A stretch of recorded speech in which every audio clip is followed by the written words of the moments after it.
Alors, donc, on se voit aujourd'hui pour vous parler de l'actualisation des données de prestation de services. Donc, notre présentation va comporter 5 parties. Donc, la première, vous expliquer qui est concerné par l'actualisation des données. La deuxième, à quoi sert cette actualisation? Quel est le rôle des contrôles et alertes qui sont réalisés par le système, hein? C'est ce que vous avez vu apparaître depuis l'année dernière, donc on va rentrer un peu plus dans le détail. Comment justifier ces contrôles? Et puis on terminera par les points clés qui sont communs à l'ensemble des prestations de services qui font l'objet d'une actualisation et ceux qui sont spécifiques. Alors, on va entrer tout de suite dans le vif du sujet en voyant qui est concerné par l'actualisation des données d'activité. Donc, petit point de contexte, l'actualisation, c'est une étape qui fait partie intégrante du processus de traitement des prestations de services. Ce processus, on peut dire qu'il comprend 3 grandes étapes: l'établissement du prévisionnel, l'actualisation des données qui nous réunit aujourd'hui et puis, le traitement des données réelles. Donc c'est à partir de ces, 3 éléments que nous, CAF, nous allons constituer ce que nous appelons, la charge à payer. Donc, pour ceux qui, comme moi, ne font pas du tout de comptabilité, pour qui c'est un monde parallèle, en quelques mots très simples, la charge à payer, c'est une somme que l'on met de côté, qu'on met en réserve parce que nous ne pouvons pas payer le droit de l'année, donc ici, par exemple, 2023, en 2023 puisque vous devez avoir terminé votre activité. Donc ces prestations de services, on les paye, ce que nous on appelle en N+1, donc l'année suivante, cette année 2024, mais c'est bien du droit 2023. Donc cet argent, en fin d'année, il faut qu'on le mette de côté et l'idée, c'est d'estimer au mieux cette somme que nous devons prévoir. Alors, les prestations de services qui sont actualisées, ce sont nos 4 principaux domaines d'intervention. Donc, on y trouve les EAJE, les établissements d'accueil du jeune enfant, qui eux, sont, très importants puisqu'on va, faire, cette actualisation, 3 fois dans l'année pour certains. On va les actualiser, en juin, on va les actualiser en septembre et pour certains d'entre eux, en novembre, pour ceux qui ont, des droits les plus importants. Alors pourquoi, on appuie autant, sur, les établissements d'accueil du jeune enfant? Je vais vous donner des chiffres, hein, qui sont, un petit peu à la louche, mais qui vont vous montrer un peu, pourquoi, comment on a hiérarchisé, hein, l'importance des prestations de services. Des EAJE sur le département, on en a environ, 430. Et en charge à payer l'an dernier, on avait pour ces EAGE 85 millions d'euros. En deuxième position, hein, si, je peux parler comme ça, on a les ALSH. Donc les ALSH, pareil, on va les actualiser en juin et en septembre, mais on ne va en faire que 2. En novembre, eux ne sont pas concernés. Alors, ces ALSH sont en deuxième position parce qu'on a, environ 1 100 équipements ALSH sur le département et la charge à payer l'an dernier, elle était de 32 millions d'euros. On trouve ensuite les RPE que nous actualiserons uniquement en septembre. On en a 135 sur le département pour 5 millions d'euros. Et en dernier, le petit poussé, si j'ose dire, on trouve les lieux d'accueil enfants-parents, les LAP, qu'on actualise uniquement en septembre. Et cette année en particulier, nous n'actualiserons que quelques LAP. Tous ne sont pas concernés. Sont retenus cette année les lieux d'accueil enfants qui basculent du CEJ vers le bonus territoire à compter de cette année. Donc, ils sont une grosse vingtaine, hein. Donc, ces LAP, on en a 81 pour 800 000 €, hein. Donc vous voyez 85 millions pour les EAJE, 32 millions pour les ALSH, 5 millions pour le RPE, 800 000 pour les LAP. Ça nous fait à la louche 123 millions d'euros pour ces 4 prestations de services. Donc vous comprenez bien qu'il faut qu'on estime au mieux la charge à payer pour savoir ce qu'on doit mettre de côté. Donc ces données d'activité, elles sont à actualiser pour vous via le portail APHASE, hein, APHASE signifiant Aide financière d'action collective, qui est un module de mon compte partenaire. Mais ça maintenant, vous en avez l'habitude. Voilà, quand on parle juste une petite précision, hein, quand on parle des actualisations en juin, en septembre, en novembre, c'est à la fin du mois, donc c'est une actualisation des données au 30 juin, une actualisation des données arrêtée au 30 septembre et une actualisation des données arrêtée au 30 novembre. Alors, à quoi sert cette actualisation? Donc j'ai déjà vendu un peu la mèche. L'actualisation des données, ça représente un enjeu important pour la CAF parce qu'elle nous aide à prévoir les dépenses de prestation de services au plus juste et en faisant ça, ça nous permet également d'identifier des fonds non utilisés qui vont permettre des redistributions entre CAF. Et puis ça va sécuriser les financements, qu'on va vous octroyer, pour vous aussi, ça vous donne une estimation de ce que vous pouvez escompter recevoir en début d'année suivante.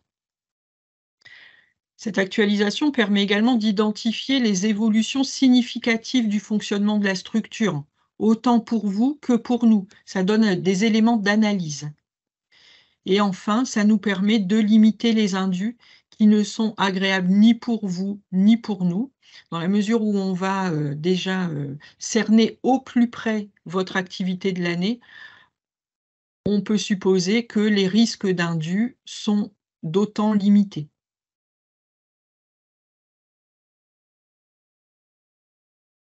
Donc l'actualisation, qu'est-ce que c'est? À quoi ça correspond? Ça correspond, à une partie de l'année pour laquelle vous pouvez nous déclarer des données réelles, puisque la période est écoulée.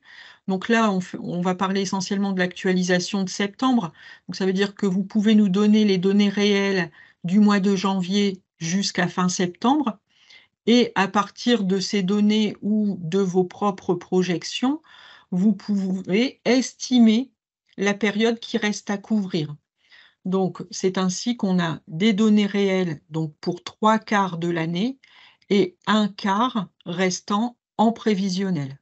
C'est un travail d'affinement en cours d'année du prévisionnel initial que vous nous avez donné en tout début d'exercice. Donc c'est pour ça qu'on revient plusieurs fois pour vous demander d'actualiser ces données. On augmente le nombre de mois d'activité réelle et donc voilà, celles-là, elles sont dues, en prestation de service et ça affine votre prévisionnel sur les mois qui restent à couvrir, parce que vous voyez votre fonctionnement, notamment avec la rentrée scolaire, par exemple, qui peut parfois avoir des impacts sur le fonctionnement et l'activité de la structure.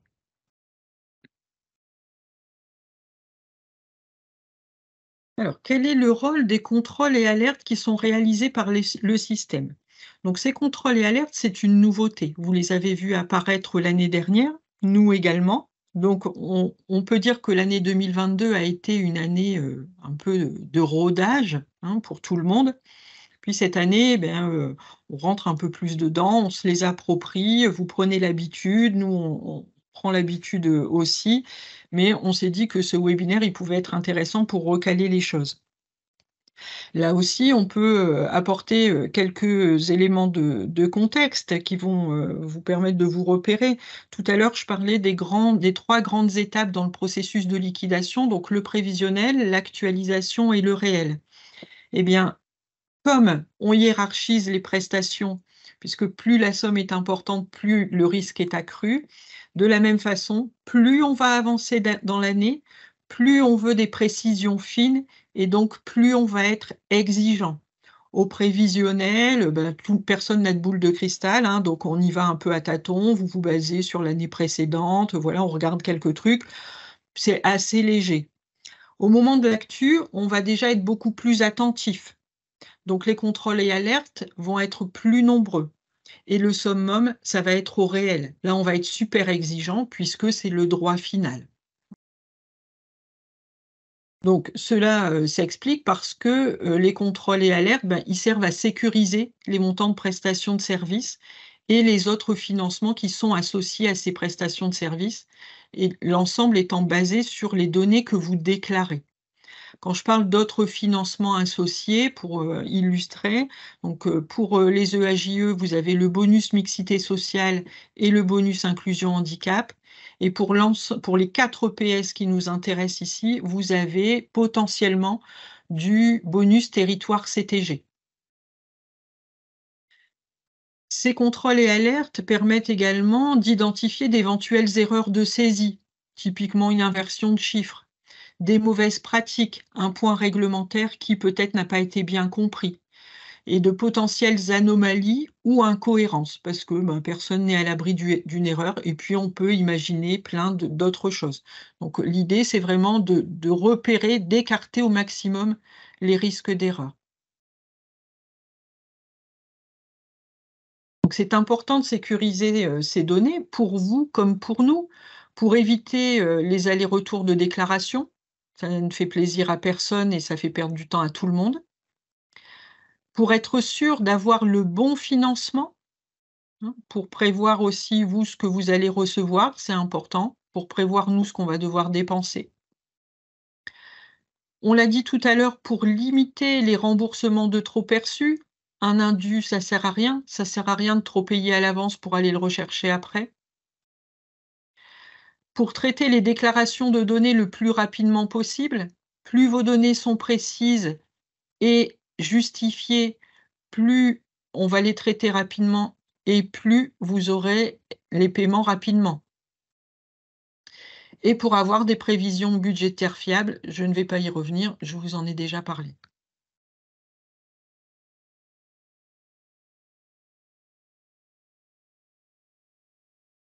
Donc les contrôles et alertes ont un principe de base commun. C'est-à-dire que le système, quand vous déclarez vos données, va comparer les données que vous venez de saisir avec une donnée passée. Et il va regarder s'il n'y a pas un écart qui potentiellement est anormal. Donc, qu'est-ce qu'il va comparer? Il va faire 2 types de comparaisons. Donc, le premier type de comparaison, c'est qu'il va regarder par rapport à une donnée déclarée l'année précédente, ce que nous, on appelle N-1, N étant l'année de droit. Et ensuite, il va comparer les données avec la même donnée déclarée dans l'année en cours, donc l'année N. Donc ici, on est à l'actu de septembre 2023. Donc le système va faire des comparaisons par rapport au réel de 2022 et d'autres comparaisons par rapport aux preuves ou à l'actu de juin de l'année 2023. Et en faisant ces comparaisons, il va voir s'il ne détecte pas des écarts significatifs qui mériteraient d'être creusés, d'être retravaillés.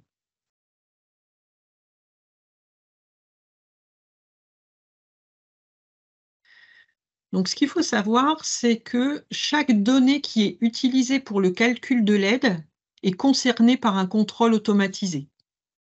Donc, selon les prestations de services, on a plus ou moins de données qui sont utilisées.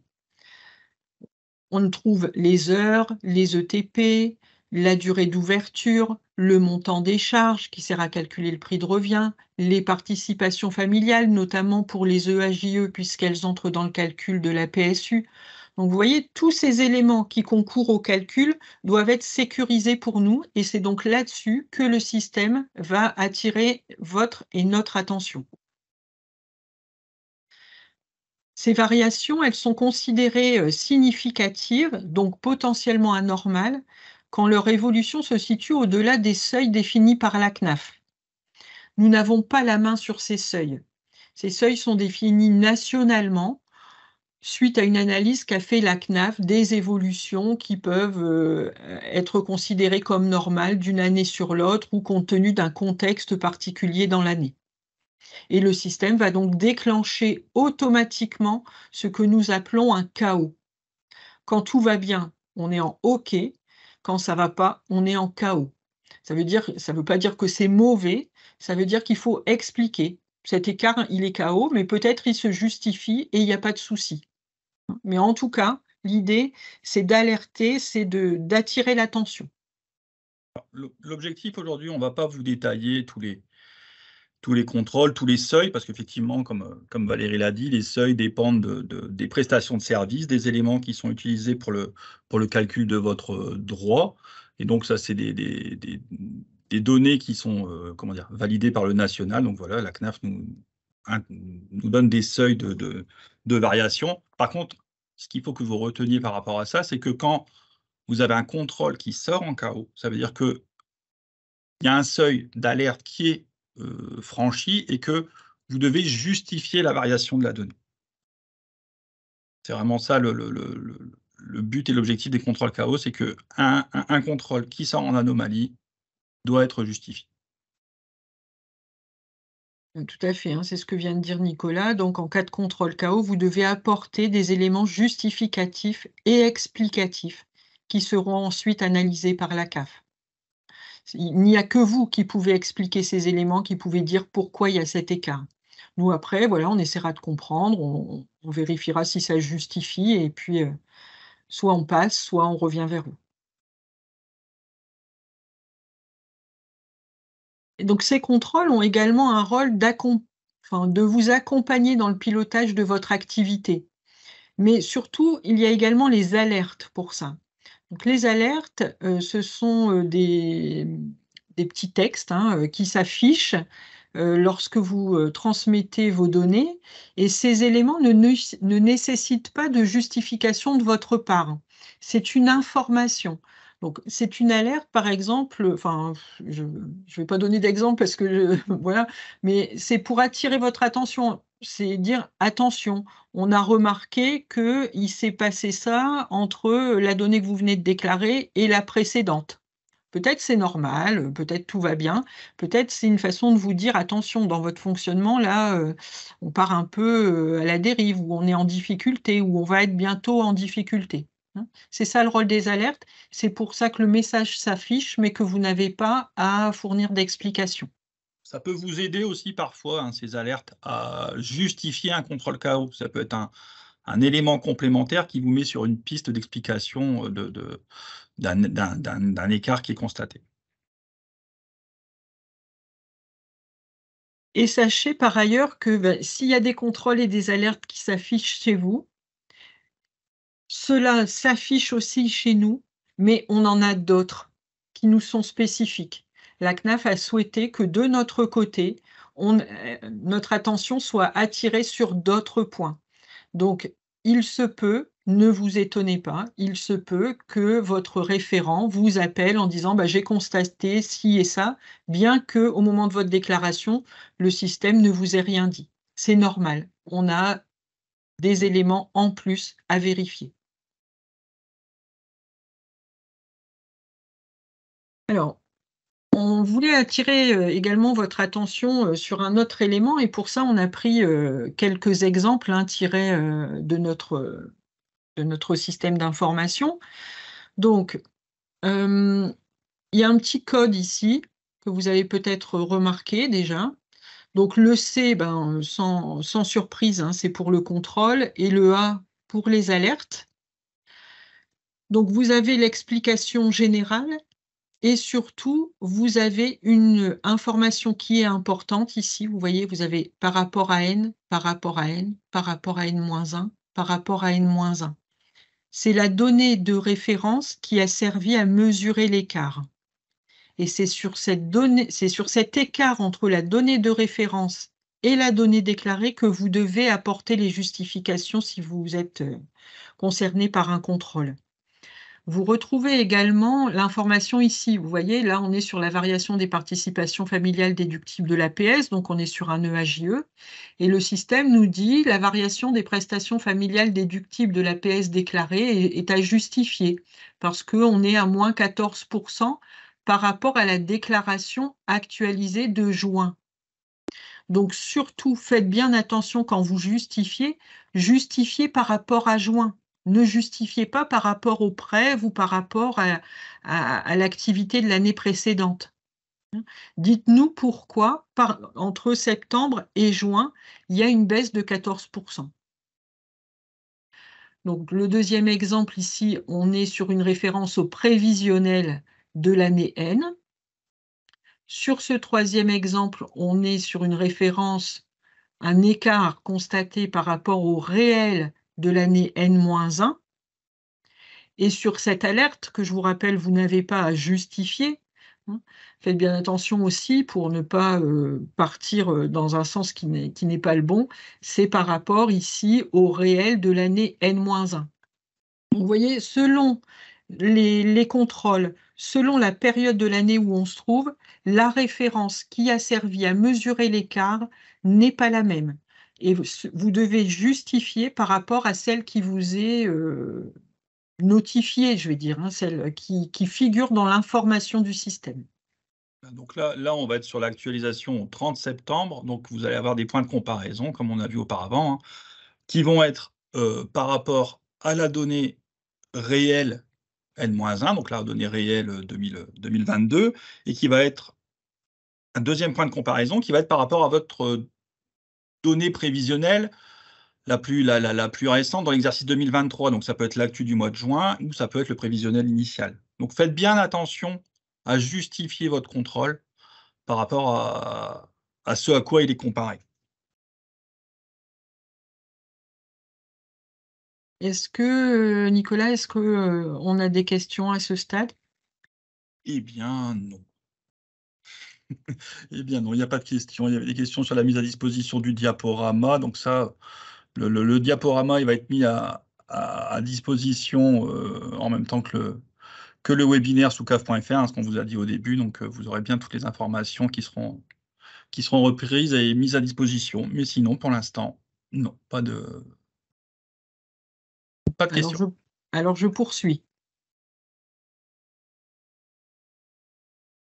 Alors, on va essayer de vous donner des éléments pour vous aider à justifier les contrôles. Alors, en cas de contrôle de cohérence KO, donc sur lequel le système a détecté un écart à justifier, vous êtes dans l'obligation d'apporter les éléments justificatifs. Le système n'acceptera pas que vous laissiez la case vide. Hein, votre déclaration ne partira pas. Donc, vous êtes obligé de mettre quelque chose dans la case commentaire. L'objectif, c'est d'expliquer l'origine des écarts détectés pour nous permettre de valider ou de refuser l'octroi des financements. Dans cette case commentaire, vous devez détailler les principales causes des écarts ou des variations détectées. Votre commentaire doit être contextualisé, c'est-à-dire qu'il doit correspondre à votre situation, à votre équipement, à ce qui s'est passé sur votre territoire. Il doit être détaillé et précis. Et pour ça, on attend de vous que vos explications soient chiffrées pour objectiver la situation. On verra quelques exemples tout à l'heure, mais chiffré, ça veut dire, bah oui, j'ai des heures en plus parce que j'ai autant d'heures en plus parce que j'ai accueilli autant de gamins en plus. Mes participations familiales ont augmenté de autant de pourcents parce que dans mes enfants inscrits, j'ai X% de familles avec des hauts revenus par rapport à l'année précédente. Vous voyez, il faut chiffrer. Et la CAF, donc nous devons être en capacité de comprendre les principales sources d'évolution de vos données en lisant votre commentaire et ça va nous permettre de valider votre déclaration. Si les éléments que vous nous fournissez ne sont pas suffisants, pas assez détaillés ou pas chiffrés, on va devoir revenir vers vous et mettre votre dossier en attente. Et vous savez, les allers-retours, ça prend du temps, à vous, à nous, et s'il y a un paiement à la clé, ça retarde le paiement. Voilà, donc on se situe là vraiment dans une relation gagnant-gagnant, et c'est pour ça qu'on organise ce webinaire.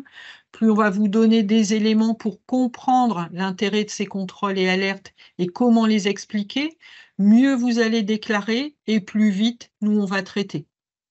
Comme on le disait tout à l'heure, la porte d'entrée de la justification et des explications, c'est vous. C'est vous qui êtes le gestionnaire de l'équipement, qui connaissez la situation, qui connaissez l'évolution des données, qu'elles soient des données d'activité ou des données financières. Donc c'est vraiment ça, c'est la porte d'entrée. C'est à vous de pouvoir nous apporter des éléments qui nous permettent d'avoir une explication qui soit, comment dire? Suffisante et qui nous permettent de mettre de côté les erreurs de déclaration et qui nous permettent d'appréhender la situation, qui soit cohérente, c'est-à-dire qui va dans le sens des comment dire? Des alertes qui sont ressorties en KO, hein. Vous avez plus de présence. Si vous nous dites: «Bah, j'ai plus de présence parce que j'ai moins d'inscrits», c'est pas cohérent, d'accord? Et chiffrer, effectivement, l'objectif, c'est vraiment de pouvoir, comprendre l'évolution et que vous ayez bien conscience de, bah, pourquoi ça a évolué. Bah, donc j'ai plus de présence parce que j'ai autant d'enfants en plus inscrits sur autant de périodes et cetera et cetera. Cette diapo, elle reprend exactement ce que vient d'expliquer Nicolas, hein. On a constaté l'an dernier, que, les commentaires, ils étaient parfois, laconiques en disant, «Bah, oui, je constate aussi que j'ai une augmentation, mais je ne sais pas l'expliquer». Ben, on peut pas se satisfaire de ça. Parfois les explications sont insuffisantes, notamment parce qu'elles ne sont pas chiffrées et donc elles ne nous permettent pas de nous assurer du bien-fondé de l'évolution de la donnée. Donc les billes pour, vous aider à construire votre commentaire, votre réponse au contrôle KO, elles sont, heu, elles sont 3. Donc il faut que votre commentaire soit cohérent, qu'il soit suffisant et qu'il soit chiffré. Alors cohérent, les explications fournies, elles doivent expliquer en grande partie l'évolution constatée. On vous demande pas d'expliquer, la moindre heure qui dépasse, hein. Mais c'est globalement, voilà ce qui s'est passé et ça doit donner le sens. Ensuite, cette explication, elle doit être suffisante. Les explications détaillées et précises vous permettent, ainsi qu'à la CAF, d'écarter les risques d'erreur. Hein, l'erreur typique que j'évoquais tout à l'heure, c'est, l'inversion des chiffres. Au lieu de, 14 000 heures, j'ai saisi 41 000 heures. Bon, bah, là, c'est une erreur de frappe parce qu'on a été trop vite. Le système, il va la détecter et ça va être vite corrigé, vite réexpliqué. Si c'est une erreur, vous avez inversé les heures réalisées avec les heures payées, c'est déjà un peu plus, subtil et donc en vous poussant à réfléchir sur pourquoi il y a cette augmentation, pourquoi il y a cet écart, vous allez vous en rendre compte. Et puis le commentaire, il doit être chiffré. Ça, c'est vraiment très important et si vous devez, vous ce qui serait bien, c'est que vous reteniez tout, mais si vous ne devez retenir qu'une seule chose de ce webinaire, c'est ça, le commentaire doit être chiffré. On préconise de reconstituer au moins 50 de l'écart. C'est ce que je viens de vous dire, on ne vous demande pas d'aller au centime près, à l'heure près, voilà. Mais 50, ça nous paraît raisonnable pour, écarter un risque d'erreur. Alors comment vous allez faire pour chiffrer? Bah, vous avez plusieurs solutions. On vous donne quelques pistes. Ben, c'est des estimations parce que, compte tenu de votre expérience, vous savez que vous avez vu qu'en septembre, vous avez plus d'inscrits et donc vous revoyez à la hausse vos données du dernier trimestre et ça fait basculer la donnée générale en écart. Ça peut être des proratisations. Le cas le plus simple, c'est, j'ai fonctionné, 4 mois l'année dernière parce que je venais d'ouvrir. Cette année, je suis sur 12 mois, j'ai multiplié par 3. Ça peut être des proratisations parce que dans ma crèche, j'avais 20 places, je passe à 25, j'ai fait une règle de 3. Et puis, enfin, les logiciels de présence peuvent également vous aider peut-être à faire des estimations les plus précises et à vous donner des éléments pour justifier. Puis les données comptables et puis tout ce que vous avez sous la main.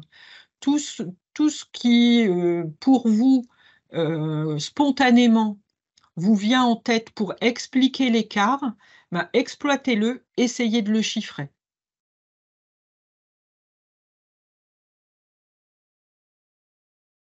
Alors justement, on vous présente quelques exemples de commentaires. Alors le premier, c'est la hausse de fréquentation globale s'explique majoritairement par l'accueil de X enfants supplémentaires. Ça fait que je vais avoir, autant d'heures de présence en plus et donc autant d'heures facturées en plus, autant de participation familiale en plus et puis forcément des charges et tout ça, comparé à l'année dernière, évidemment, ça justifie ma hausse. Deuxième exemple, j'ai eu des modifications de fonctionnement dans ma structure cette année. J'ai créé autant de places ou j'ai perdu du personnel et j'ai dû réduire, mon amplitude. Voilà et comme j'ai réduit mon personnel, j'ai perdu autant de places, j'ai fermé autant d'heures, voilà, ça justifie la baisse. La structure a ouvert l'année dernière en septembre, les données augmentent donc proportionnellement. Vous voyez, là, forcément, il n'y a pas besoin d'aller plus loin. Hein, c'est l'exemple de tout à l'heure, vous avez fonctionné 4 mois, vous fonctionnez 12 mois cette année, on vous en demande pas plus. Voilà, c'est une règle de 3, vous l'avez faite en toute logique, on la prend comme ça nous paraît logique aussi. Autre exemple, il y a eu un départ à la retraite non remplacé. Donc ça me fait X € de frais de personnel en moins et une baisse d'agrément qui passe de, 10 places, à 8 places. À compter de telle date. Donc nous, on sait que du coup, sur X mois, il y a une diminution. On essaye nous aussi de faire les petits calculs. On retombe sur, à peu près sur votre déclaration, on valide. Mais vous nous avez fourni des éléments. Dernier exemple, le nombre de familles à bas revenus a augmenté. La participation familiale horaire moyenne est passée de 3 € à 1,50 €. Ce qui entraîne une diminution du montant global des participations familiales perçues par la crèche de 50%. Et là, c'est tout à fait logique, il n'y a pas besoin de justifier les euros. On a regardé, la participation familiale moyenne, elle a diminué de moitié, donc globalement, les participations familiales diminuent de moitié.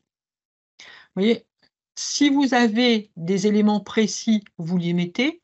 Si vous avez juste les éléments d'explication, à partir du moment où ils permettent de calculer des prorata, ça convient. Ces prorata, vous les faites vous nous dites: voilà, j'ai appliqué, telle règle de calcul. Nous, on vérifie et c'est bon.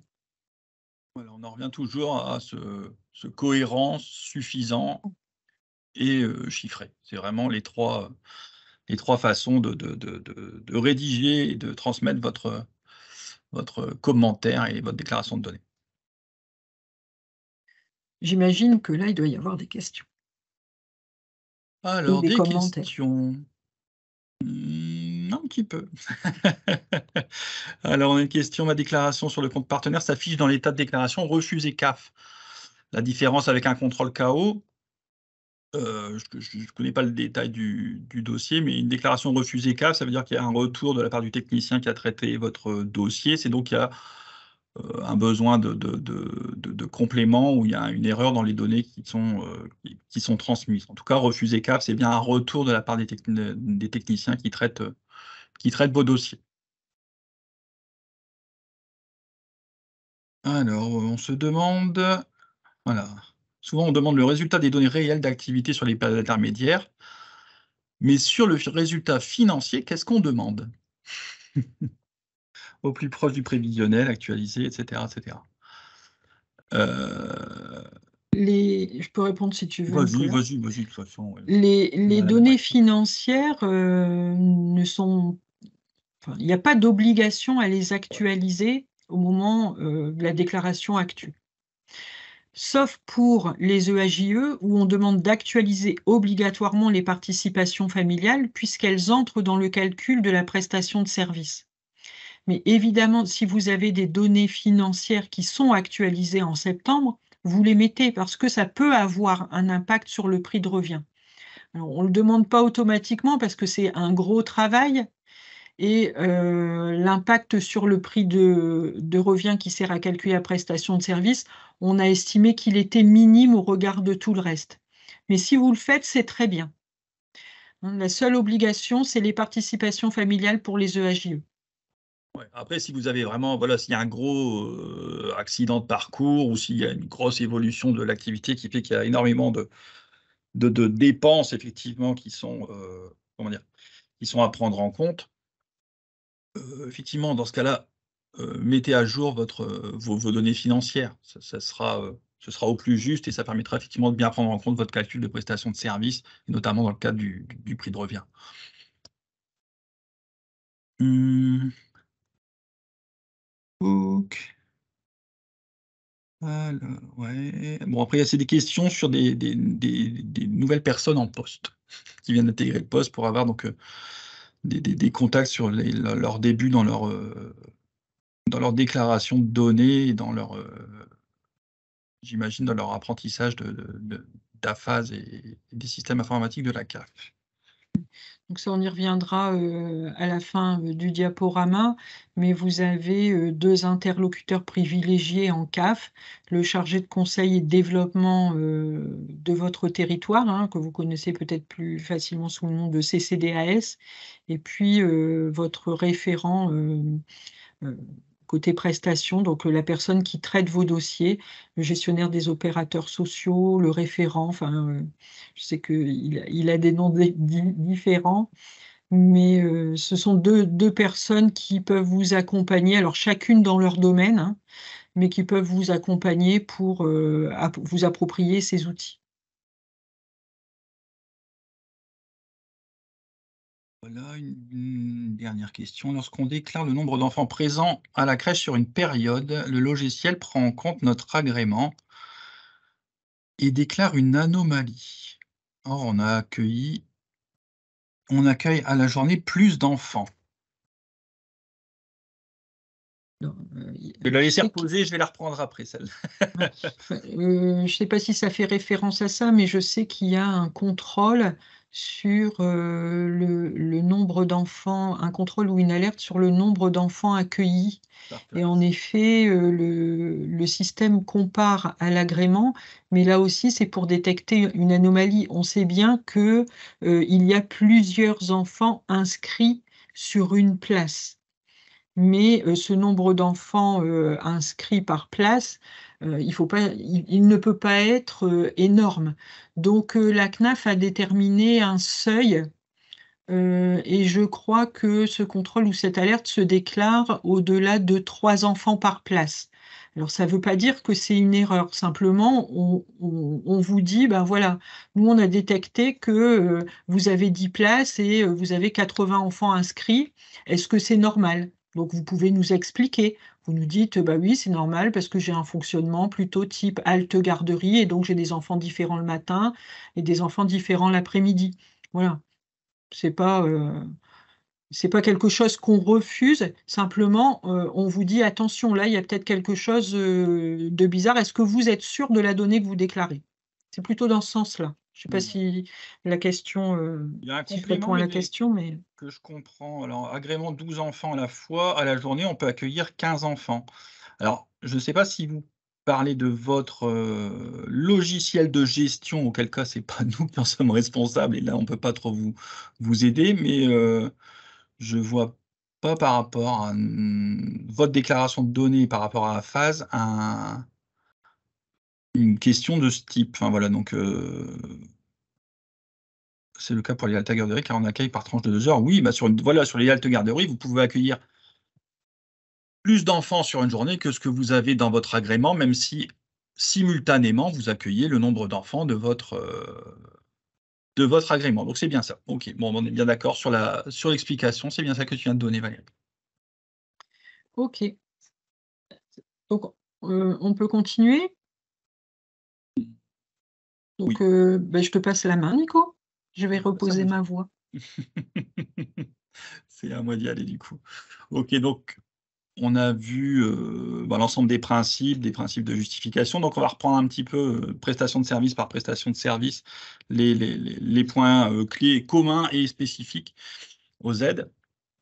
Alors un point clé, commun à toutes les aides et celui-là, c'est certainement un des plus importants, c'est le retour attendu pour le 25 octobre au plus tard des déclaration de données actualisée. Vous avez dû être destinataire cette semaine d'un mail de la part des équipes qui lançaient la campagne d'actualisation, donc un mail qui était accompagné d'un courrier de la direction de la CAF du Nord, d'une plaquette nationale qui vous avait déjà été diffusée en 2022, qu'on a remis, qui reprend tous les principes qu'on revoit avec vous aujourd'hui, de justification et de pourquoi les alertes, etc., les contrôles, ainsi que des notices spécifiques par prestation de service par rapport à ce qui est attendu au niveau des actualisations de données. Donc voilà, donc ça c'est parti cette semaine. Les déclarations de données partent lundi, si je ne dis pas de bêtises. Donc lundi, vous allez avoir le message qui vous invite à compléter la déclaration de données arrêtée au 30 septembre. Et la date de retour, elle est fixée au 25 octobre, au plus tard. À compter du 16 octobre, vous allez commencer à recevoir des relances, soit par mail, soit par des relances automatiques du système à phase. Mais voilà, l'importance de cette date butoir, hein, plus les données elles arrivent tôt, plus on peut traiter dans de bonnes conditions et revenir vers vous si besoin. Attention à l'année de référence, hein, on va répéter quelque chose qu'on a déjà vu, sur lequel on a bien insisté tout à l'heure.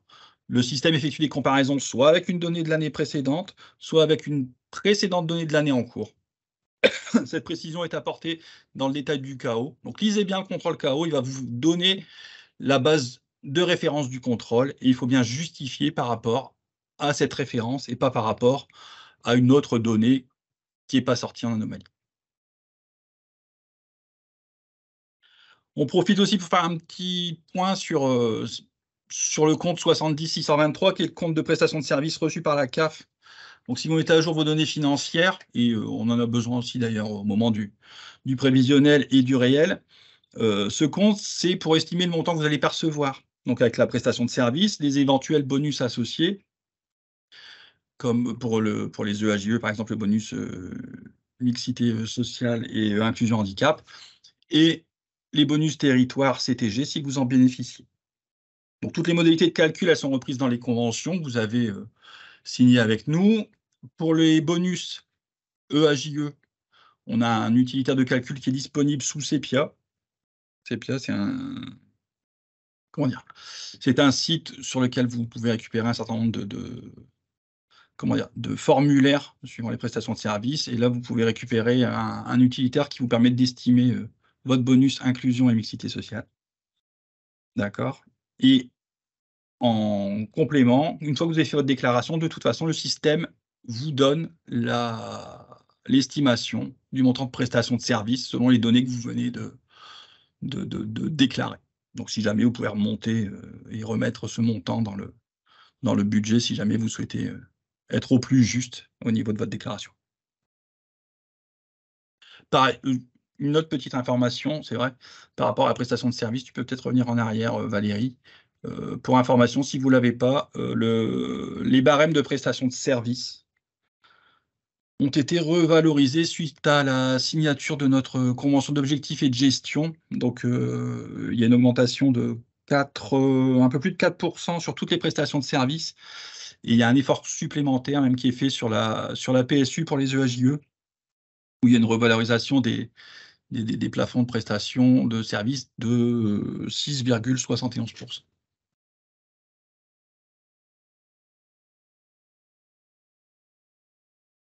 Donc là, on va rentrer dans les points plutôt spécifiques par prestation de service. Donc, on va commencer par les EAJE. Toujours, donc, là, sur les EAJE, il y a énormément de données qui rentrent en ligne de compte pour le calcul de la prestation de service. Donc, le droit EAJE fait l'objet de nombreux contrôles et alertes.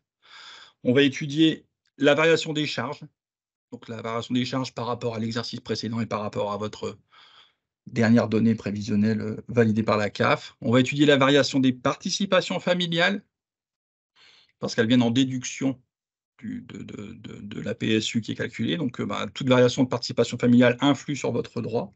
Les variations des charges, elles influent sur le prix de revient de votre équipement, et ça peut avoir un impact sur votre droit. On va étudier les variations de fréquentation.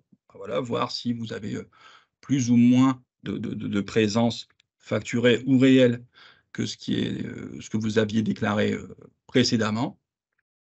Et on va regarder aussi que vous ayez bien actualisé vos données. Donc savoir pris en compte les 9 mois qui sont passés et les 3 mois de prévisionnel qui restent à fonctionner. L'objectif, là, c'est de voir et de s'assurer que vous n'ayez pas recopié votre prévisionnel initial. Ça, c'est pas acceptable. L'actualisation de la donnée, c'est bien une mise à jour avec une partie de réel et une partie de prévisionnel qui reste à venir jusqu'à la fin de l'exercice.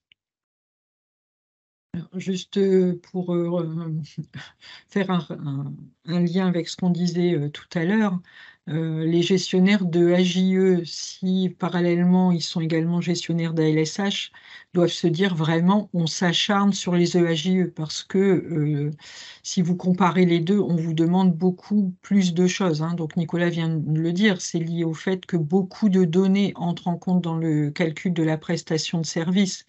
Donc c'est vrai que, on pose plein de questions, on fait plein de comparaisons, voilà. Donc ça vous demande du temps. Alors c'est pas un acharnement, hein, voilà, je l'ai dit tout à l'heure, c'est 85 millions par an, la prestation de service unique des EAJE. Et sachez, ça ne vous consolera pas, mais que chez nous, le traitement d'une déclaration de données EAJE n'a rien à voir avec le traitement d'une déclaration, PS-ALSH, hein. Je vous disais tout à l'heure que, de notre côté, nous avons des contrôles et alertes supplémentaires. En EAJE, ils sont carabinés. Donc là, vraiment, il faut vraiment, si j'ose, dans vos déclarations de données EAJE, soyez précis et n'hésitez pas à donner du détail sur la justification des écarts.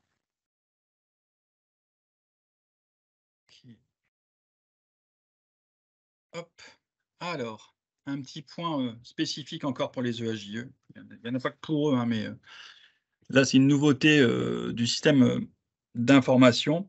Oui, c'est un Vous petit verrez. peu à la marge de l'objet du webinaire, mais il nous semblait important de vous le signaler. Voilà, c'est en fait, vous allez voir apparaître une nouvelle case dans votre déclaration de données, et cette nouvelle case, elle concerne le nombre d'heures non facturées aux familles et intégralement pris en charge par la PSU en application d'une décision exceptionnelle de la CAF. Donc, si on revient un peu sur les 3 exercices qui viennent de se passer, des situations exceptionnelles, il y en a eu un certain nombre.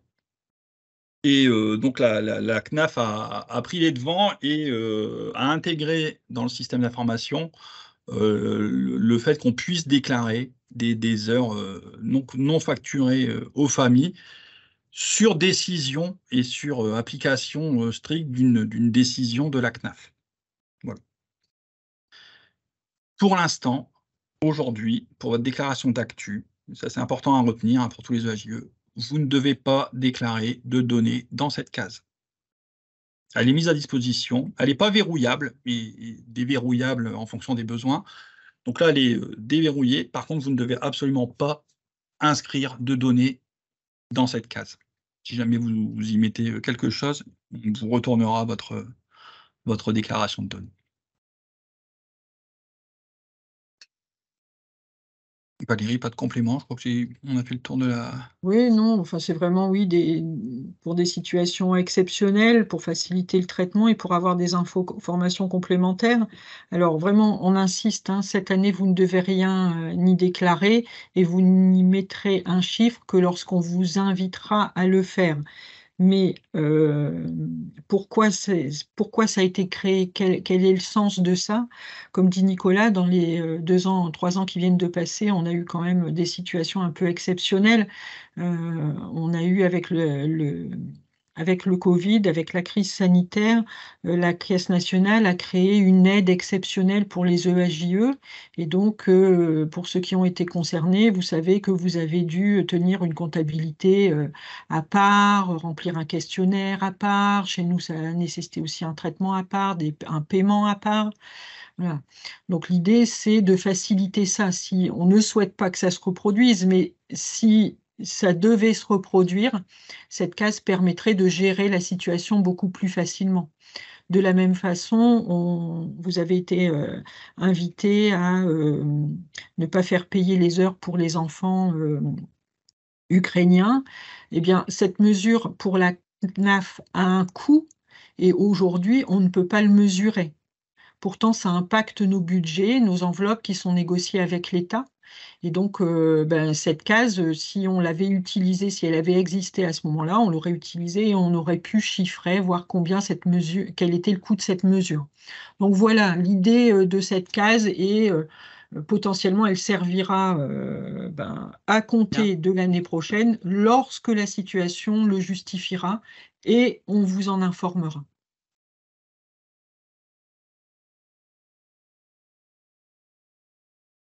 Donc là, on va voir maintenant les points clés pour les ALSH. Juste pour rappel, pour les EHIE, sur tout le détail des contrôles, des alertes, des multiples données qui peuvent impacter le droit, n'hésitez pas à les revoir si jamais le webinaire PSU qui avait été organisé en début d'exercice et qui est disponible sur la page caf.fr de la CAF du Nord. Pour reprendre, enfin voilà, il y a un webinaire complet sur le sujet des EHIE qui détaille de façon plus approfondie l'impact de chaque donnée et de chaque variable. Donc là, on va voir les points clés pour les ALSH. Donc là, les composantes du droit qui font l'objet d'un contrôle, ça va être la variation des charges. Ça, on va le retrouver dans toutes les prestations de services. Les charges, de toute façon, servent à déterminer le prix de revient de l'activité. C'est utilisé dans toutes les prestations de services. Donc la variation des charges, elle est observée. La variation de la fréquentation. Sur les ALSH, les actes qui sont retenus pour financer la prestation de service, c'est les présences des enfants, qu'elles soient réelles ou facturées selon le type d'ALSH. Et donc, la variation de ces actes va impacter votre droit à la prestation de service.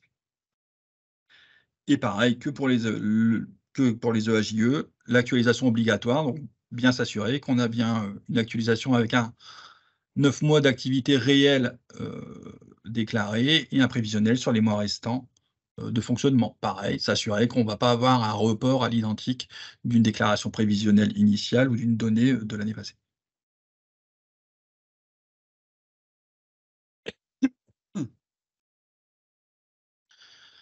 Au niveau des RPE, 3 composantes de droit qui vont être observées. Donc la variation des charges, on revient toujours, le prix de revient par ETP d'animation est calculé sur la base des charges déclarées, donc les variations vont être observées. La variation sur la durée d'ouverture, est-ce que vous nous déclarez 6 mois d'ouverture, 12 mois d'ouverture? Là-dessus, soyez vigilants, un RAM qui fonctionne du 1er janvier au 31 décembre, il est ouvert 12 mois, même s'il y a une fermeture d'1 mois au mois d'août parce que c'est les congés annuels, enfin voilà.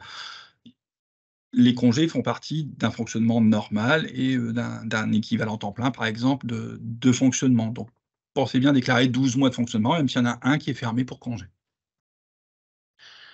Et la variation du nombre d'ETP d'animateurs. Donc, c'est s'assurer que on est bien sur le bon nombre d'ETP d'animation à la baisse ou à la hausse. Voilà, il ne faudrait pas qu'il y ait une augmentation et qu'il n'y ait pas eu d'agrément qui ait été délivré par rapport à ça.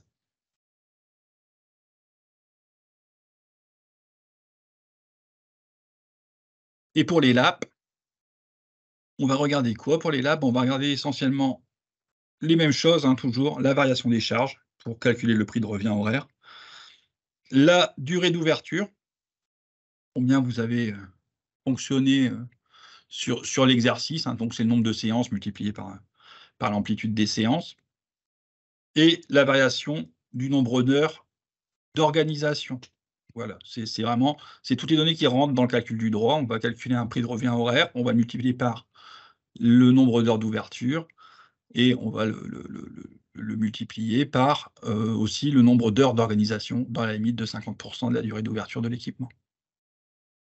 Donc vous voyez bien, c'est tous les points, et c'est toutes les données clés du calcul de votre prestation de service. Le calcul, les modalités de calcul, vous les retrouvez dans vos conventions de toute façon.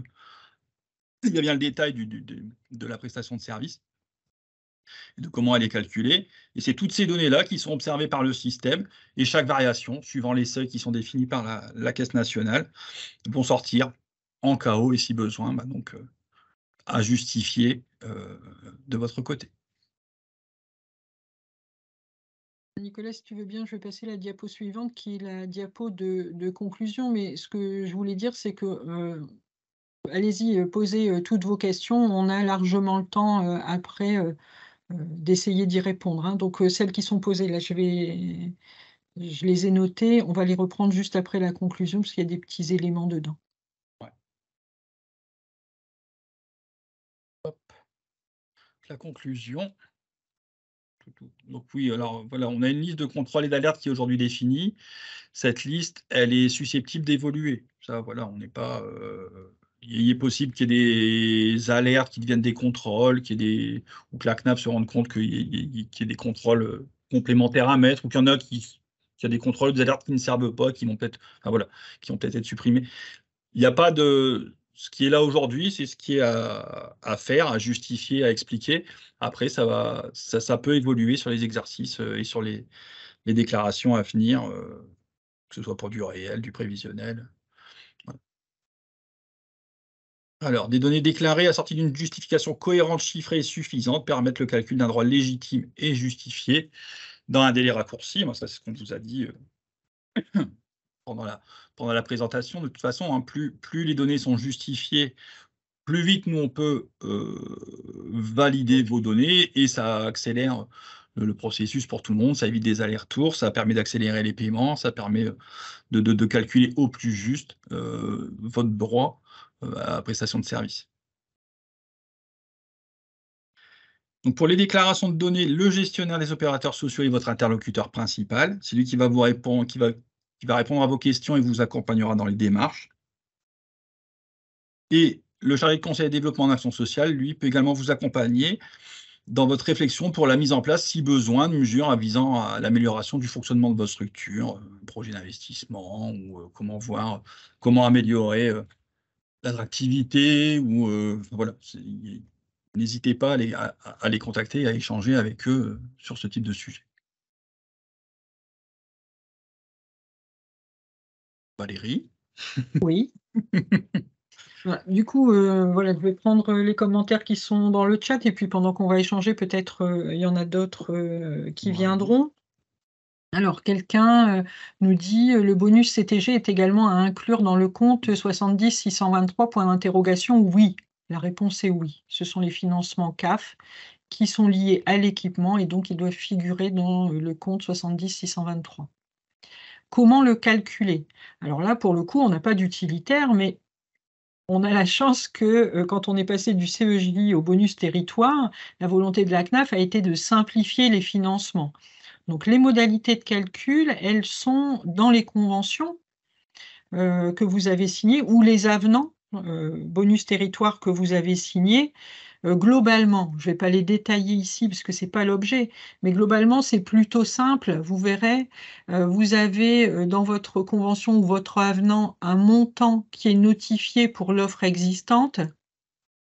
Donc, vous remettez sur l'offre existante et dans le barème, vous allez avoir le montant pour l'offre nouvelle. Donc, c'est l'addition de 2 multiplications, en fait. Hein. Donc, voilà, si vous avez un souci, vous pouvez toujours contacter votre référent, mais c'est quelque chose qui est assez simple à calculer, de mon point de vue. Question suivante. Depuis 1 an, toutes mes déclarations sont systématiquement refusées. Je déplore le fait de ne pas pouvoir en échanger de vive voix et mieux comprendre ce qui est demandé. Ce n'est pas toujours clair pour moi. Parfois aussi, nous n'avons pas d'explication à donner. On me demande par exemple de justifier pourquoi j'ai une augmentation du nombre d'heures réelles et parfois je ne sais pas l'expliquer. Alors, il y a plusieurs choses dans ce message. Il y en a une qui rejoint une question qui arrive après, c'est j'aimerais en échanger de vive voix. N'hésitez pas. Vous avez un chargé de conseil et de développement que vous connaissez, qui vous accompagne dans vos projets, peut aussi vous accompagner pour comprendre ce qui se passe. Et vous avez le référent des opérateurs sociaux, le GOS, le référent de votre dossier. Lui aussi, c'est lui qui analyse votre demande et donc il est tout à fait c'est le mieux placé pour vous dire pourquoi il a refusé, qu'est-ce qu'il ne comprend pas, de quel élément il a besoin. hein. Évidemment, échanger de vive voix, c'est plus pratique. Le système, il est ce qu'il est. Il donne des explications, il donne des indications. On est obligé de passer par là, puisque aujourd'hui, on est dans un monde où tout est automatisé. Ça n'enlève pas et ça n'empêche pas la relation humaine, hein. Ensuite, dedans, il y a aussi, je ne sais pas toujours expliquer pourquoi mon nombre d'heures réelles augmente. Alors, je ne sais pas si vous êtes un ALSH ou un EAJE. Si vous êtes un ALSH, enfin, dans tous les cas, vous pouvez vous reporter peut-être sur votre nombre d'inscrits. Si votre nombre d'inscrits a augmenté, forcément, vous allez avoir plus d'heures réelles. Si vous êtes dans un EAJE, ça peut être aussi en parallèle l'augmentation de votre nombre d'heures payées. Et donc ça renvoie au contrat que vous avez passé avec les familles. Est-ce que vous avez plus de familles? Est-ce que vous avez des contrats avec un nombre d'heures plus important? Enfin, voilà, il faut essayer de trouver des pistes Le- comme ça.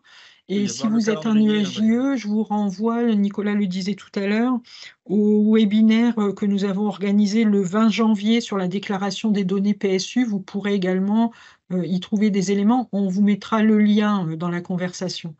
Voilà. Une piste aussi, hein, en fonction des années, le calendrier est plus ou moins avantageux en jours fériés, en ponts, etc., etc. Ça peut vite avoir un impact sur le fonctionnement, parce que vous avez 2, 3, 4, 5 jours en moins de fonctionnement sur une année ou sur une période de fonctionnement d'accueil de loisirs. Ça peut vite impacter les grèves, effectivement.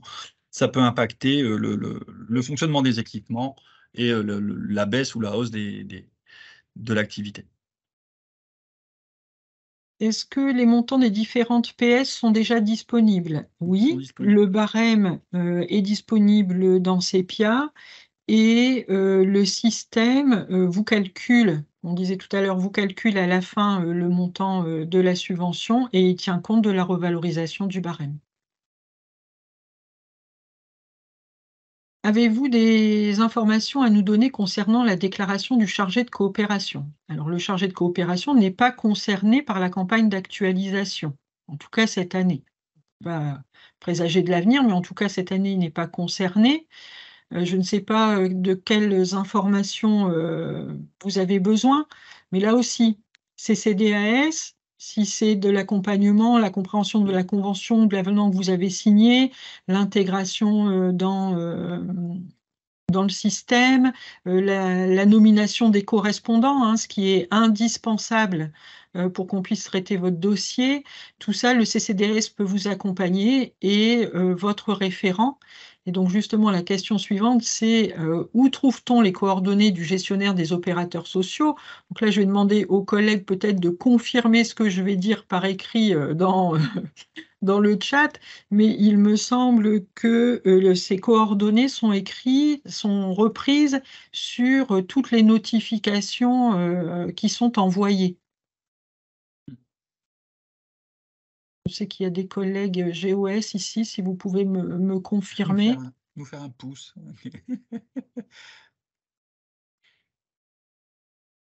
On aura peut-être le pouce après Voilà. ou des précisions, hein, on y Alors, reviendra si besoin. pour revenir 2 secondes sur les chargés de coopération, par contre, une chose qui est sûre, c'est il n'y a pas d'actualisation. Par contre, il nous faut absolument une donnée prévisionnelle de saisie dans le système pour l'exercice 2023. Donc c'est pour ça aussi qu'il n'y a pas d'actualisation, parce que là, vous êtes encore on est encore en montée en charge sur le principe de déclaration de données des chargés de coopération dans AFAS. Donc là, ce qu'on attend de votre part, c'est une donnée prévisionnelle initiale.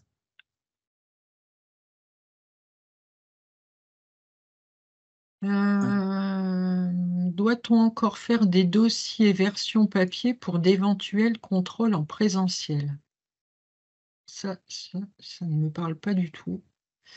Je vous propose de prendre la question et puis on va essayer, ou alors de la préciser peut-être. Est-ce que Ouais. vous pouvez préciser votre question? Parce que Comment doit-on faire savoir beaucoup le de montant de papier? PS déjà reçu pour transmettre l'actualisation? Souvent, c'est un autre service qui reçoit les notifications et la PSCTG est souvent globale sur plusieurs services. Nous ne connaissons pas le montant exact. Alors, c'est vrai qu'on va essayer de retravailler sur nos notifications pour mettre un peu plus de détails. mais les PS déjà reçus pour transmettre l'actualisation. Là, je vois pas bien le lien entre la PS reçue et les données que vous avez à transmettre pour l'actualisation. Je me permets de rappeler que à la fin de votre déclaration, le système vous donne une estimation du montant que vous pouvez escompter recevoir. Et donc, si vous n'avez pas réussi à l'estimer avant, vous pouvez tout à fait revenir sur votre déclaration de données.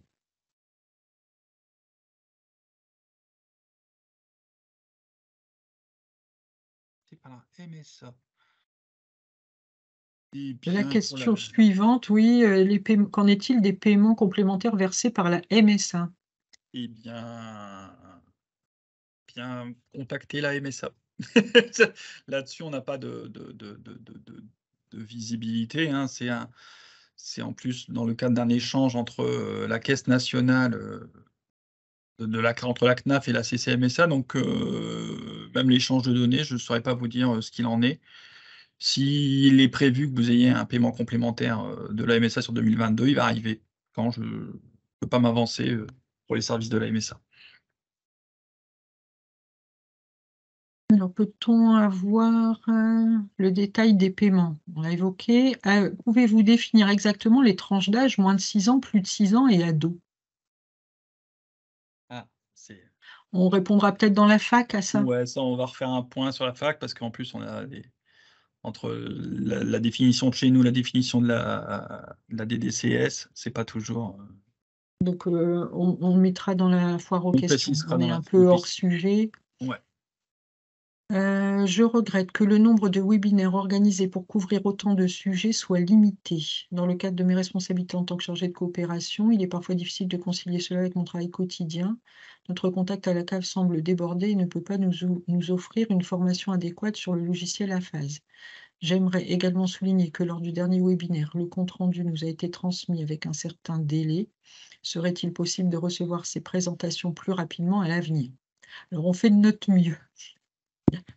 C'est vrai Ouais. que ça nous demande un petit travail pour reprendre la fac. On essaye, je pense, enfin, je ne sais pas de quel webinaire vous parlez. On essaye d'être le plus réactif possible parce qu'on sait que c'est important et que ceux qui n'ont pas pu assister veulent le revoir et qu'on transmet des éléments. Sur les webinaires, j'en profite pour dire que donc on a fait un webinaire en janvier sur les déclarations de données PSU dans la phase et on en a fait un le 4 mai pour les chargés de coopération qui intègrent APHASE désormais. Donc vous pouvez les retrouver Je vais vous mettre le sur lien. monenfant.fr. On va mettre les liens dans la conversation. Il y a beaucoup d'éléments sur celui de mai sur les chargés de coopération qui pourront peut-être répondre à vos questions.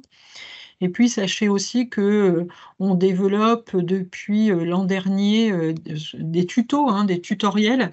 Et vous allez en trouver un également sur monenfant.fr qui concerne CAF.fr. la phase, à quoi ça sert la phase, comment on attribue les rôles, etc. Donc, qui peut aussi vous renseigner si vous êtes chargé de coopération et que vous n'avez pas l'habitude d'APHASE.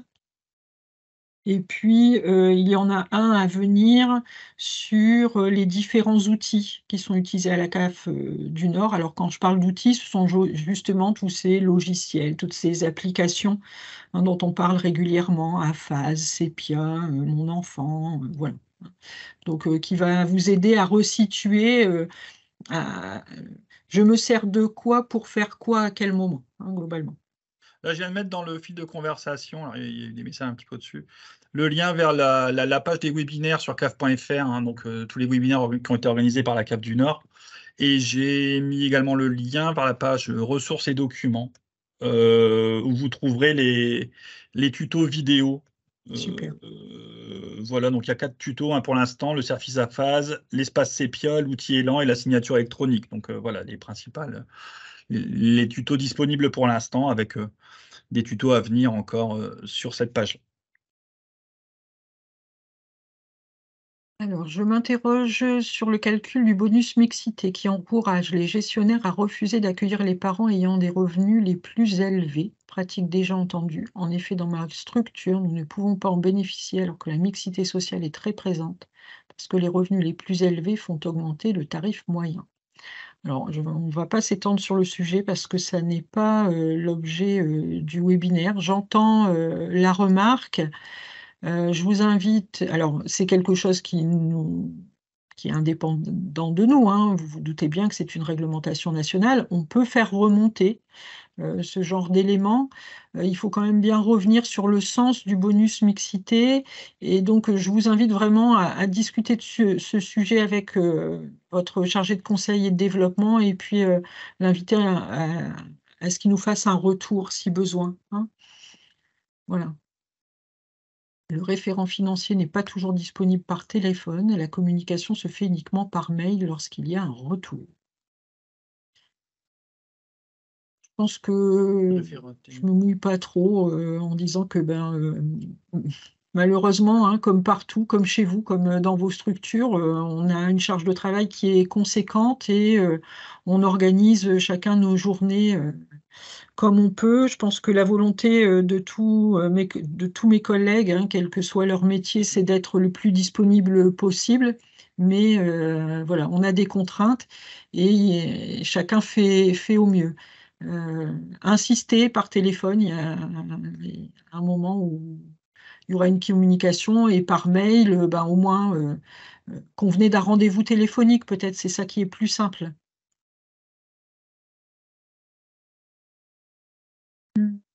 J'en ai de nouveau des réunions communes avec d'autres collectivités, avec la CAF comme avant. Ça, c'est de la mise en réseau, je pense. Il est question de mise en réseau. Ça, nous, experts réglementaires, on ne peut pas malheureusement vous apporter de réponse sur ce sujet. Ouais, On va nous, faire, nous, on va faire les réunions remonter. communes, c'est le webinaire, là, par exemple, effectivement, vous vous retrouvez tous face à une information qu'on vous donne. Voilà, après, en réunion présentielle, effectivement, pour nous, en tout cas, c'est pas à l'ordre du jour.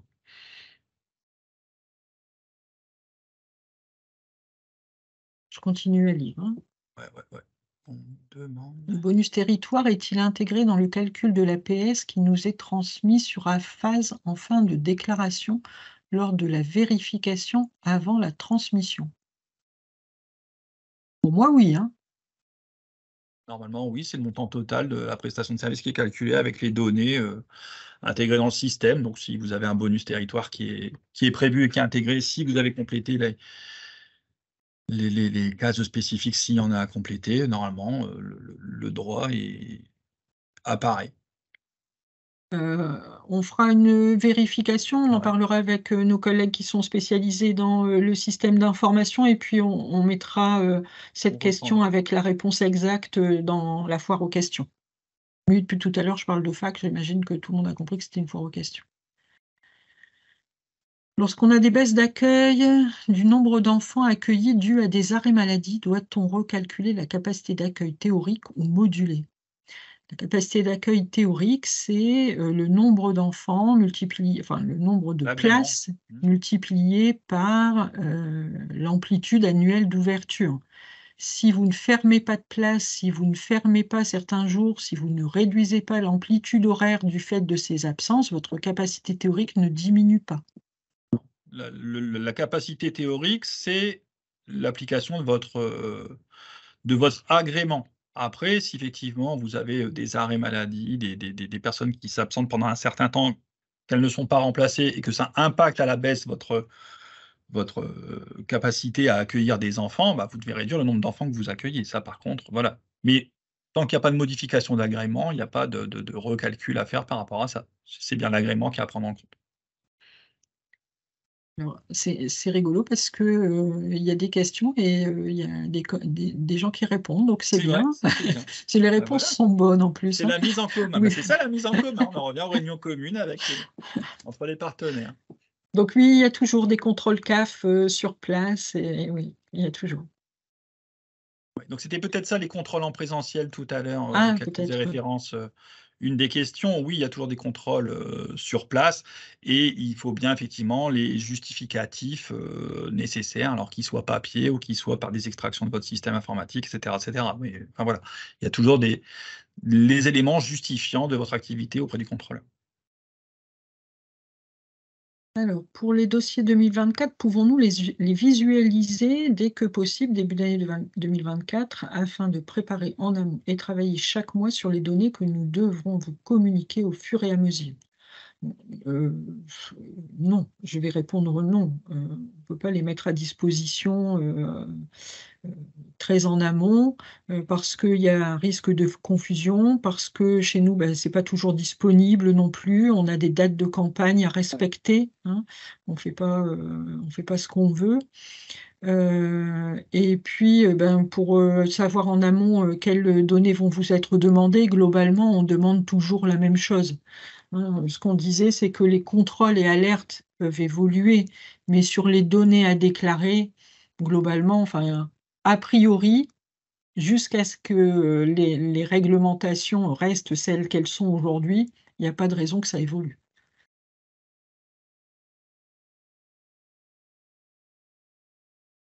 La suivante, je vais peut-être te laisser répondre, Nicolas? Alors, ouais, bonjour monsieur Pour Castaner. Pourquoi le prix plafond PSO extra ne comporte que 8 heures par jour, alors que nous fonctionnons 9h30 avec le barème de 0,60, soit 5,70 et pas 4,82 comme indiqué sous ces pires. En fonctionnement extrascolaire, en fonction de votre tarification, effectivement, votre nombre d'heures par jour, il peut être plafonné à 8 heures par jour. C'est une règle qui existe depuis très longtemps au niveau de la prestation de service accueil de loisirs. Et donc, effectivement, même pour un fonctionnement de 9h30, vous pouvez vous retrouver à être limité à ces 8 heures par jour de financement de la prestation de service. Ça, on ne peut pas. Enfin, pourquoi? Voilà, pourquoi? C'est parce qu'il y a un plafond à 8 heures sur l'accueil extra en journée. Voilà. Alors sur, les notifications, on a déjà dit quelques mots, hein. On va voir ce qu'il est possible, de faire. Aujourd'hui, c'est automatisé, ça veut dire qu'il faut reprendre, enfin, on va voir, on va voir. On prend, la remarque, on a compris que c'était important pour vous, on va voir ce qu'on peut faire. Le chargé de coopération travaille dans la transversalité qui déclare la prestation liée au chargé de coopération? La personne que vous aurez désignée, celle Ouais. que vous estimez être la mieux placée, pour, fournir les éléments, hein. Sachant que sous APHASE, il y a bien 3 rôles, qui peuvent être, attribués: déclarer les données des données d'activité, des données financières, et il y a la personne qui approuve à la fin et qui valide la déclaration de données. Donc c'est C'est suivant, ça. votre C'est vraiment répartition de des rôles. l'organisation Ouais. interne, hein, ça. Alors la charge est lourde, oui, on demande beaucoup de choses pour les crèches, c'est vrai. La charge est lourde, je le conçois, mais compte tenu, des masses financières, du nombre d'équipements et puis, voilà, il faut un moment qu'on puisse verrouiller les choses et je suis désolée, mais ça nous paraît difficilement compressible à l'heure actuelle. Sur les chargés de coopération, comme j'ai dit tout à l'heure, hein, on ne va pas s'étaler. Je vous invite à aller voir, le webinaire. Vous avez fait allusion aux notifications. Elles sont peu précises. Ça faciliterait, oui, la comptabilité. Et vous avez dit que l'actualisation des données financières n'était pas obligatoire. Dans ce cas, ne va-t-on pas nous reprocher que le montant des recettes PSU ne corresponde pas parfaitement au montant attendu au vu du nombre d'heures de fréquentation actualisées? Alors justement, si vous avez bien écouté, j'ai dit que les données financières n'étaient pas à actualiser obligatoirement, sauf les participations familiales pour les EHIE, puisqu'elles entrent dans le calcul de la prestation de service. Donc ça, c'est une donnée qu'on vous demande d'actualiser précisément. C'est la seule donnée financière obligatoire en actualisation. Entre APHASE et SEPIA, est-il possible d'avoir un calendrier des documents à transmettre? Alors, maîtrisez un peu votre impatience, le tutoriel est en cours de réalisation.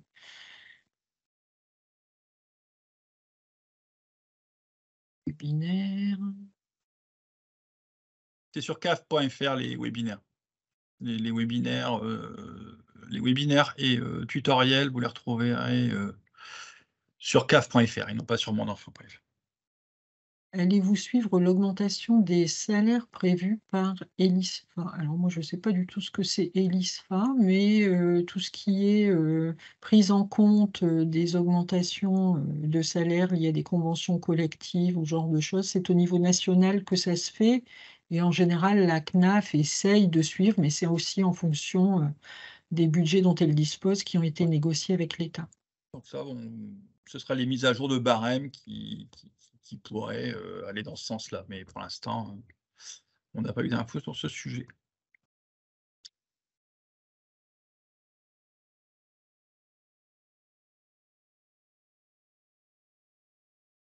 Les contrôles de cohérence se justifient parfois eux-mêmes, oui. Type, pourquoi plus d'heures réelles et pourquoi plus de participation familiale? Bien sûr, l'augmentation des participations familiales s'explique par l'augmentation du nombre d'heures réelles. Mais vous pouvez également avoir une augmentation du nombre d'heures réelles sans augmentation des participations familiales parce que la typologie des familles a changé. Donc, ce sont deux données différentes, deux données qui entrent en compte dans le calcul du droit et on va s'assurer que toutes les deux sont cohérentes avec votre situation.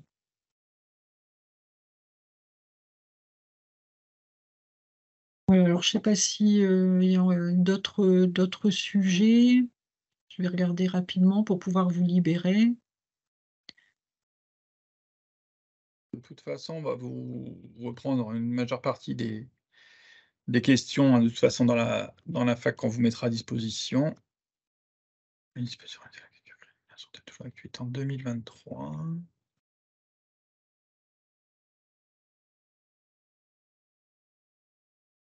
Voilà, bon. Est-ce normal qu'il n'y a pour l'instant pas de déclaration à phase à remplir? Bah oui, parce que je vous l'ai dit tout à l'heure, les déclarations actu vont être envoyées lundi. Vous aurez le top départ normalement à compter de lundi sur les déclarations actu à mettre à disposition. Voilà, donc on vous propose d'en rester là. On a un petit peu d'avance, ça fait toujours un peu plaisir. J'espère qu'on a répondu à vos interrogations, à vos inquiétudes. Pour les questions qui sont dans le chat, comme on vous l'a dit, ça sera dans la foire aux questions qui sera mise à disposition. On espère tout mettre à disposition la semaine prochaine. Et puis, on vous souhaite bon courage, de bien remplir ces déclarations, de penser à nous, de penser, d'essayer de compléter du mieux que vous pouvez. Et ça, on sait qu'on peut compter sur vous. Il faut juste vous expliquer ce qu'on attend. C'était notre volonté aujourd'hui.